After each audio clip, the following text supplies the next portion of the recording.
Hello doctors, welcome, and in this video we will continue our discussion on the lymphomas that were originated from the germinal center. Germinal center से तीन cancer originate होते हैं, Burkitt's lymphoma, DLBCL and follicular, out of which Burkitt की बात हम कर चुके हैं लास्ट वीडियो में. Okay, now we will going to discuss follicular lymphoma and the DLBCL. So एक क्विक समरी देखेंगे हम लास्ट टाइम जो हमने डिस्कस किया था उसकी. तो जस्ट क्लासिफिकेशन पार्ट अगर आप देख चुके हैं तो उसे आप 2x पे भी देख सकते हैं. So start. लिम्फोमा जो है they are divided into two types, the Hodgkin's one and the non Hodgkin's one. Non Hodgkin's obviously more common, ठीक है. Then this lymphomas can again be divided into the B cell and the T cell lymphomas, the out of which the B cell is more common, and in B cell they are again divided into the immature one and the mature one, out of which we are presently interested in the mature or peripheral B cell lymphomas. Okay, अब यहाँ पे ये flow chart है ना, ये बहुत important है. अगर आपको याद नहीं है या याद भी हो तो भी मैं बोलूँगा कि एक बार लिख के अपने कमरे के रूम पर चिपका लीजिए, ठीक है, क्योंकि इससे बहुत हेल्प मिलती है अलग अलग MCQs को आंसर करने में. बी लिम्फोब्लास्ट सबसे पहले होता है जो बोन मैरो में होता है, और जब ये ब्लास्ट होता है तो उससे बन जाती है एक नई नवेली दुल्हन जिसका नाम होता है नेव बी सेल. ओके, नेव का मतलब क्या होता है? एकदम नया नया जो अभी अभी सर्कुलेशन में आया है. फिर धीरे धीरे सर्कुलेशन से ट्रेवल होते होते ये जाते हैं लिम्फ नोड में. लिम्फ नोड बन जाता है प्राइमरी फॉलिकल, देन उससे डेवलप होता है सेकेंडरी फॉलिकल. सेकेंडरी फॉलिकल में होते हैं दो zones. First one is the germinal centre, another one is mantle zone. Germinal centre के पहले की पूरी गाथा जो है, इसलिए उसे कहते हैं pre germinal centre. Okay, this all is known as pre germinal centre. Germinal centre से ओरिजिन होने वाले तीन कैंसर जिन्हें हम पढ़ रहे हैं, DLBCL, Burkitt's lymphoma, follicular lymphoma, they are known as germinal centre cancers. After which germinal center can again be divided into two parts, that is the memory B cell and the plasma cell. और memory B cell से origin लेता है hairy cell leukemia, the maltoma, and the plasma cell से origin लेता है plasma cell neoplasms. ठीक है, तो these all are included in the category of post germinal center cancers. ठीक है, तो ये हमारा क्लासिफिकेशन है. अच्छा, इस क्लासिफिकेशन में यहाँ पे ध्यान दीजिए, जो नेव बी सेल है, नई नवेली दुल्हन हमारी, वहाँ से जो कैंसर ओरिजिनेट होता है ना, उसका नाम होता है CLL या फिर SLL, स्मॉल लिम्फोसिटिक लिम्फोमा. सो इसका CD मार्कर इंपॉर्टेंट है, इट इज CD23 पॉजिटिव. कैसे याद रखेंगे? जो नई नवेली दुल्हन होती है उसे 21 रुपये का नेक दिया जाता है 2 रुपये के लिफाफे में रख के. 21 + 2 = 23, तो CD23 पॉजिटिव होगा. I know it's crazy but it work for me and it can work for you too. Okay, फिर आते हैं हम यहाँ पे क्लासिफिकेशन को. हमने कैसे देखा? Germinal centre, pre germinal centre, the germinal centre, pre germinal centre and the post germinal centre. That is like before divorce, at divorce and long after the divorce. हम इंटरेस्टेड अभी जर्माइनल सेंटर में है, तो germinal centre is just equivalent to at the divorce. Just at the divorce क्या होता है? Girlfriend is present, okay, but the wife is absent. Wife is absent, CD5 is absent, girlfriend is present, that is CD10 is present. दो अलग से आपको याद रखने हैं, BCL6 and the CD23, okay, which are usually present. ठीक है, एक जस्ट हम शॉर्ट में देखना चाहेंगे कि प्री जर्माइनल सेंटर यानी before divorce wife is present, CD5 is present, girlfriend is absent, CD10 is absent. Okay, then at post germinal centre यानी कि very long after the divorce, अब दोनों चले गए, wife is absent, CD5 is absent, girlfriend is absent, CD10 is absent. Okay, अगर ठीक है, अब हम लिम्फोमास में आते हैं. फॉलिकुलर लिम्फोमा को स्टार्ट कर रहे हैं. और अगर आपने मेरा लास्ट वीडियो नहीं देखा है, 14 year old bed boy story के नाम से एक 2 मिनट का शॉर्ट वीडियो है, अगर वो नहीं देखा है तो प्लीज़ उसे देख लीजिए. उसके बाद अगर ये वीडियो देखेंगे तो ज़्यादा अच्छे से समझ आएगा. So let's start. Follicular lymphoma. Okay, अब देखो एक बेसिक कॉन्सेप्ट क्या है कि कोई भी डिसीज पढ़ते हैं ना, तो उसके नाम से आपको समझ आना चाहिए. एटलीस्ट 2-3 इंपॉर्टेंट पॉइंट आप उसके नाम से डिराइव कर लो. ओके, सो जैसे यहाँ पे हमारे फॉलिकुलर लिम्फोमा है, तो फॉलिकल का मतलब क्या है? What is follicle here? तो फॉलिकल मतलब जो इसकी हिस्टोपैथोलॉजी है ना, वो लिम्फॉइड फॉलिकल में जो एक्चुअली जो स्ट्रक्चर होता है उसकी तरह मिमिक करता है इसका स्ट्रक्चर. फॉलिकल का मतलब क्या होता है? एक्चुअली जो एग्रीगेट है, जैसे ओवरी में भी जो फॉलिकल है वो क्या होते हैं? ऐसे गोले के फॉर्म में एग्रीगेटेड बहुत मल्टीपल सेल्स होती हैं. तो इसी टाइप से ये भी होता है. ठीक है, multiple structure aggregated in the form of a Rossetti, तो उसको बोलते हैं हम फॉलिकल।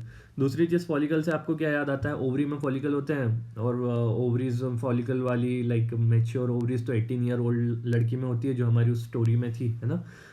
लिम्फोमा, लिम्फोमा यानी कि जो है इसके प्रेजेंटेशन ब्लड कैंसर के दो होते हैं, leukaemia lymphoma. Leukaemia is the milk, यानी कि जो ब्लड में बह सकता है। लिम्फोमा इज द दही, जो एक पर्टिकुलर जगह पे जमा होता है, जैसे कि याद लिम्फ नोड या एक्स्ट्रानेडल टिश्यू में, जैसे जीआईटी के किसी म्यूकोसा में, ठीक है। तो इसका प्रेजेंटेशन लिम्फोमा का होता है।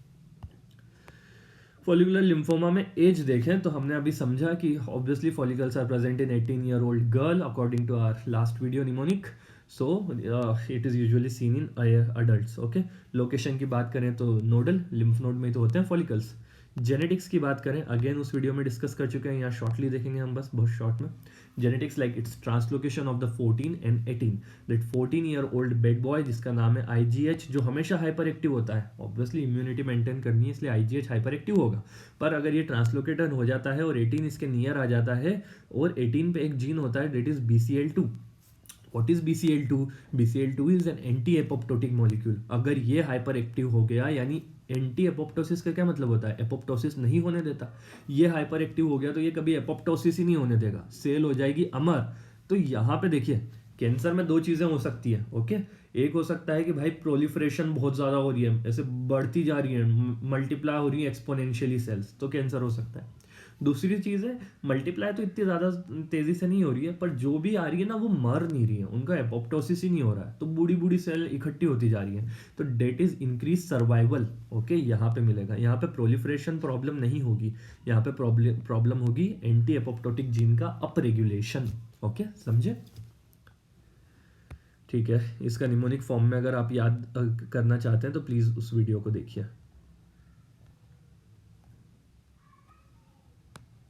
ठीक है, एप्स्टीन बार वायरस से अगर एसोसिएशन की बात करें तो यहाँ पे कोई खास एसोसिएशन होता नहीं है। सेल मॉर्फोलॉजी में हमें दो टाइप की सेल्स देखने के लिए मिलती है। The first one is the small small cell, दूसरी होती है कुछ बड़ी बड़ी सेल्स। ओके, आगे डिटेल में पढ़ेंगे दोनों के बारे में। अब हम बात करते हैं मार्कर्स। मार्कर्स इंपॉर्टेंट होते हैं, ठीक है। फॉलिकुलर लिम्फोमा के markers CD19, CD20 and 79A,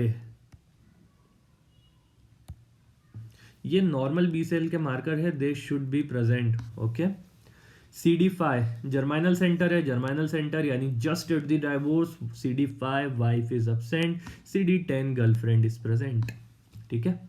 BCL6 मैंने वहाँ पे बताया था जर्माइनल सेंटर में, याद रखना है, प्रेजेंट होता है। BCL2 this are like that are 18 year old adult, okay, girl, वो एब्यूजिव वर्ड यूज करती है जस्ट लाइक BC, तो यहाँ पे BCL2, okay, that will be present.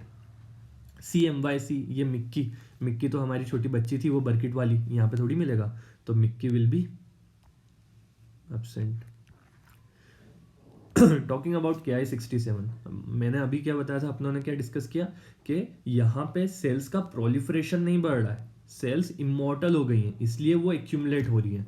तो KI67 प्रोलिफरेशन का मार्कर है, और proliferation is not the problem here. Okay, so it will be less than 40%। जबकि जो हाई प्रोलिफरेटिव होते हैं ना, जैसे बर्किट है, उसमें लाइक आपको मोर देन 40%, इवन 100% मिल सकता है। DLBCL बहुत हाई प्रोलिफरेटिव होता है, वहाँ भी 100% मिल सकता है, ठीक है, बट यहाँ ऐसा केस नहीं है। CD23 ये जर्माइनल सेंटर का मार्कर तो है, पर प्लस माइनस है, मे भी मिले मे भी ना मिले, ठीक है। अब हम बात करते हैं इसकी क्लिनिकल प्रेजेंटेशन की। मैं सर्जन हूँ, मेरे पास एक कोई पेशेंट आया, लाइक ये लिम्फेडिनोपैथी जनरलाइज, यहाँ भी लिम्फेडिनोपैथी है, एक्सिलरी भी हो रखी है, इंग्वाइनल है, सब जनरलाइज लिम्फेडिनोपैथी। पेनलेस है। Why painless? क्योंकि मैंने बताया बहुत ज़्यादा इंडोलेंट ट्यूमर है। देखो, ट्यूमर अगर खुद से प्रोलिफरेट करता है ना, तो वो बहुत जल्दी जल्दी मल्टीप्लाई करता है, पर अगर वो सिर्फ इमॉर्टल है, इसका मतलब है उसे टाइम लगेगा ना। जो सेल्स अब डाई होने मरने वाली होंगी वो नहीं मर रही हैं, इसलिए बस एक्यूमुलेट हो रही हैं, तो ये थोड़ा सा इंडोलेंट कोर्स हो जाता है। ऑन अपोजिट टू के वो जो हाइपर प्रोलिफरेटिव होते हैं वो बहुत जल्दी प्रोलिफरेट करते हैं, तो ये थोड़ा इंडोलेंट कोर्स है, इसलिए पेनलेस होता है, ज़्यादा दर्द भी नहीं होता। जनरलाइज लिम्फेडिनोपैथी, ठीक है, इस टाइप से आपका पेशेंट प्रेजेंट करेगा। आप लेंगे इसकी, ठीक है, बायोप्सी करेंगे और बायोप्सी रिपोर्ट भेजेंगे आपके पैथोलॉजिस्ट फ्रेंड के पास। पैथोलॉजिस्ट फ्रेंड से फिर कॉल पे आप पूछेंगे कि भाई साहब क्या देखने के लिए मिला, तो वो बताएगा यार है ना, जैसे लिम्फ नोड में है ना मल्टीपल ऐसे गोले गोले नोड्यूल्स दिख रहे हैं which are actually the follicles. बोले अच्छा, और मतलब लाइक हिस्ट्री के बेसिस पे लग रहा है लिम्फोमा हो सकता है, और फॉलिकल्स दिख रहे हैं, may be the follicular lymphoma. Okay, अच्छा तो यार उससे फिर पूछना कि क्या 2 टाइप की सेल्स दिख रही है जैसा हम पढ़ते थे पैथोलॉजी में पहले। बोला हाँ बिल्कुल मिल रही है वहाँ पे 2 टाइप ऑफ सेल्स। कौन कौन सी 2 सेल्स मिल रही हैं? एक बड़ी सी सेल जिसके अंदर मल्टीपल न्यूक्लियोलाई भी देखने के लिए मिल रहे हैं, कुछ छोटी छोटी सेल्स हैं जो कि इरेगुलर है। तो this small cells are known as centrocyte, this one large cell is known as the centroblast. Okay, तो इस तरह से ड्यूअल सेल पॉपुलेशन देखने के लिए मिलती है। सो after making the diagnosis, what will be the second question to you by the patient? It will be sir क्या prognosis कैसा है डिसीज का। ओके, सो यहाँ पे देखिए एक चीज़ समझना है कि डिसीज इंडोलेंट है, प्रोलिफरेशन इतना नहीं हो रहा है, ओनली सर्वाइवल बढ़ने की वजह से जो है मेन पैथोजेनेसिस है कैंसर का। सो डिसीज के इंडोलेंट होने की वजह से ऑन थेरेपी 7 से 10 साल पेशेंट के निकल जाते हैं। ठीक है, तो वो बोलेगा पक्का सर 7 से 10 साल निकल जाएंगे? नहीं, there is a thing that histologic transformation, जो इसका दूसरा हम एक पढ़ने वाले हैं ना टाइप DLBCL, वो बहुत शैतान है। तो कभी कभी हिस्टोलॉजिकल ट्रांसफॉर्मेशन के थ्रू ये 30 to 50% केसेस जो हैं ये DLBCL में कन्वर्ट हो जाते हैं, और फिर उनका प्रोग्रेशन बहुत ज़्यादा लाइक एग्रेसिव होता है और प्रोग्नोसिस वर्सन हो जाता है। So about the prognosis and the treatment, it is the most common indolent non-Hodgkin's lymphoma. So we don't go for the aggressive chemotherapy. Why to give aggressive chemotherapy? Okay, we just go for the low dose chemotherapy along with CD20 anti-CD20 molecules like rituximab, BCL2 inhibitor and BTK inhibitors are under trial. So now let's cover diffuse large B-cell lymphoma. Diffuse large B-cell lymphoma is the most common non-Hodgkin's lymphoma in the India. Okay, अब surgery में जहाँ भी पढ़ोगे ना, testicular lymphoma कौन सा? DLBCL। Chronic thyroiditis के बाद कौन सा लिम्फोमा होता है? DLBCL। Even secondary lymphoma in stomach is also DLBCL। और एक और होता है रिचर सिंड्रोम, इसमें भी किसका ओरिजिन होता है? DLBCL का। Histologic transformation of the follicular lymphoma, ये भी किस में होता है? Diffuse large B cell lymphoma. तो DLBCL का है ना अलग ही स्वैग है, एक तो सबसे ज़्यादा मतलब एग्रेसिव भी बहुत है, और दूसरा इसका कॉमन भी बहुत है, हर कोई चीज़ फाइनली कन्वर्ट इसी में हो जाती है। रिचर सिंड्रोम क्या है एक शॉर्ट में बता देता हूँ आपको बस। क्लासिफिकेशन वाले चैप्टर में हम मतलब वीडियो में काफ़ी अच्छे से इसको डिस्कस कर चुके हैं। कभी कभी क्या होता है, CLL और SLL का प्रॉपर आपने ट्रीटमेंट किया, लेकिन ट्रीटमेंट के कई सालों बाद ये अपने आप कन्वर्ट हो जाता है DLBCL में। So this is known as the Richter syndrome. Okay, Robbins में मेंशन है इसलिए हमें पता होना इम्पॉर्टेंट है। Now talking about diffuse large B cell lymphoma, adults में भी देखने के लिए मिलता है, चिल्ड्रन में भी देखने के लिए मिल सकता है, लेकिन पीडियाट्रिक पॉपुलेशन में लाइक कम चांसेस है। इसके प्रेजेंटेशन दोनों हो सकता है, अनलाइक फॉलिकुलर जहाँ पे मेनली नोडल था, यहाँ पे नोडल और एक्स्ट्रा नोडल दोनों हो सकता है। एक्स्ट्रा नोडल में GIT में प्रेजेंटेशन होता है, जैसे GIT में लिम्फॉइड फॉलिकल्स देखने के लिए मिलेंगे जो इंटू ससेप्शन के साथ या फिर सम इंटेस्टिनल ऑब्स्ट्रक्शन के साथ प्रेजेंट कर सकता है। नेक्स्ट इंपॉर्टेंट थिंग, ये मॉलिकुलर हिट्रोजिनस होता है काफ़ी, मतलब क्या कि जितनी भी चीज़ें फॉलिकुलर लिम्फोमा या फिर बर्किट्स लिम्फोमा में देखी थी ना हमने, ट्रांसलोकेशंस, म्यूटेशन, जीन इन्वॉल्व, वो सारे के सारे इसमें हो सकते हैं। ठीक है, तो बहुत ज़्यादा स्पेसिफिक इसके लिए कुछ नहीं होता। जैसे रीअरेंजमेंट इन MYC मिक्की तो हमारी बर्किट की थी पर यहाँ मिल रही है, BCL2, BCL6, ट्रांसलोकेशन 14-18, ऑब्वियसली ये तो 14-18 तो डबल हैशटैग फीचर होता है फॉलिकुलर का, पर कभी कभी कुछ कुछ केसेस में यहाँ भी देखने के लिए मिल सकता है। ठीक है, ठीक है। इप्स्टीन बार वायरस से पॉजिटिव मतलब इसमें एसोसिएशन कई बार देखा गया है, और अगर EBV पॉजिटिव है तो इसे EBV पॉजिटिव DLBCL कहते हैं। सेल मॉर्फोलॉजी की बात करें तो सेल मॉर्फोलॉजी में यहाँ पे नाम से समझ आ रहा है डिफ्यूज लार्ज बी सेल, तो बड़ी बड़ी सी सेल्स देखने के लिए मिलती है। कितनी बड़ी? Up to 3 to 5 times larger than your normal lymphocytes. Okay, अब इसके मार्कर्स की बात करेंगे। मार्कर्स तो इंपॉर्टेंट होते हैं ना,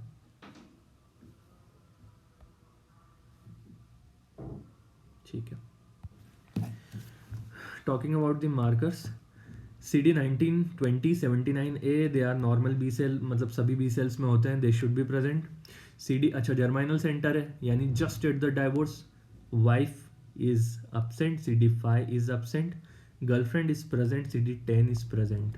ओके, BCl6 की बात करते हैं तो BCl6 मैंने बताया था आपको जर्माइनल सेंटर में सब में प्रेजेंट होता ही है। BCl2 की बात करें तो ये BCl2 है, ये तो जनरली लाइक उसमें ही प्रेजेंट होता है फॉलिकुलर में, ठीक है, तो यहाँ पे यूजुअली इसे नहीं देखने के लिए मिलता है। CMYC हमारा लाइक इसमें मिल भी सकता है, ठीक है, BCl2 प्लस माइनस है, सॉरी, क्योंकि कुछ कुछ केसेस में है तो हम उसको इग्नोर नहीं कर सकते।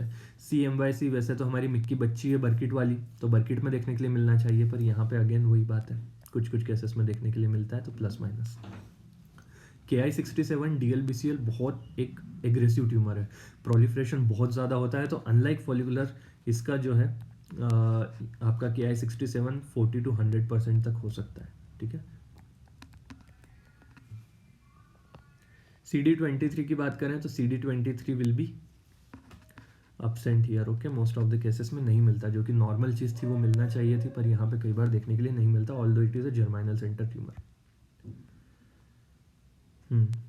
नेक्स्ट हम बात करें सिम्टम्स की, तो DLBCL है ना, it is usually present with the progressive symptomatic lymphadenopathy, और स्पेशल सबटाइप्स इसके 3 में डिवाइड किया गया है, Epstein Barr virus associated DLBCL, KSHV यानी Kaposi's sarcoma, herpes virus primary effusion lymphoma के साथ एसोसिएटेड कई बार देखा जाता है, और मीडियास्टिनल DLBCL, ठीक है, ये 10th एडिशन ऑफ रॉबिन्स में दिया है इसके 3 टाइप्स, तो वो हमें याद होना चाहिए।